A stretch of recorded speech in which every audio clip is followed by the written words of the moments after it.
Hello, everybody, and welcome back to another episode of Musings of Star Anish. Well, today's episode is a little special, mostly because it's an unconventional topic that we're going to discuss. And the topic is how do you get a promotion at your job?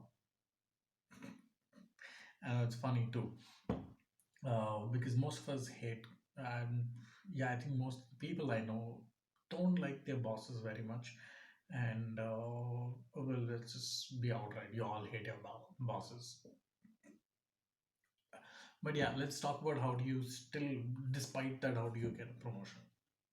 So always understand that when you finish your job, usually that piece of work is forwarded to or is handled by somebody else at a later stage.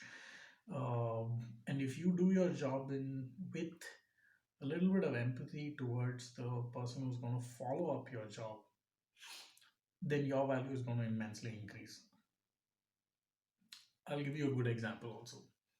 Mm, Okay, this whole thing is coming out because I'm trying to edit a little bit of footage from various projects and I'm using a completely new software.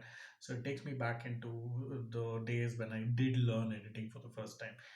And I sat in a film studio, and my job was to bridge the gap between what happened at the set, like when we shot the film, and what is happening at the editing table in the computer. So if there's 20 takes of somebody doing something, I would immediately make a note of which file number in the memory card has that particular take. So it's like suppose it's take number 7 that everybody liked, and even the actor or the performer said, "Okay, this is my best take." Then I would quickly make a note of that little bit of that file number, and I when we sat down for edit and we are placing all the clips, we read the script and I say, "Hey, for this particular line in the script, file number so and so works best." So the editor just pulls out that particular file and fits it into place. He doesn't have to sit and watch all 20 different files. And because I was doing this, my value at the editing table increased a lot more. So if there was a project where I was not present, the editor would say, "Please, next time, pay him something. Take him on the set to do just this much, if even if he doesn't do anything else." Because it was making his life simpler. It was easy for him to deliver on the timelines. Usually, editing timelines are very short, and the deadlines are like very tight.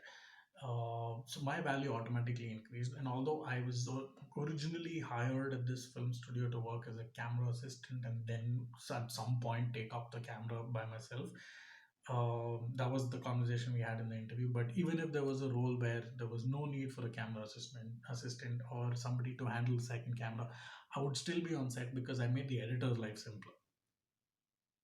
Got it? So if you want to make your life simpler, sorry, if you want to, we were talking about promotions, right? So if you do want to get considered for a promotion, the simplest way to do it is look at who is going to handle your work after you're done with it. And when you do this little piece of work, put some bit of empathy, put a little bit of thought about how the other person, the next person, is going to handle this. And if you can think about it in an empathetic way, make his life, his or her life, a little simpler. It is a little bit of a selfless act, but of course, you got to do get your hands dirty to get your rewards. So just no, I think this philosophy, this principle can be applied to any line of work. So just think about it that way. For example, while I'm fixing cycles, if there is a part that needs to be removed easily the next time, I always make sure that there's some kind of lubricant in that thread.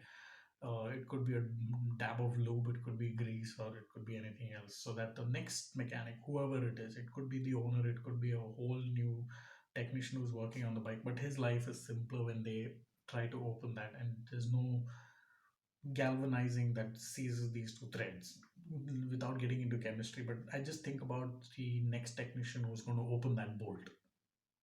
So think about your line of work and think about applying this principle to your line of work where you're just trying to make the life simpler for the next person who's going to handle the work that you just wrapped up.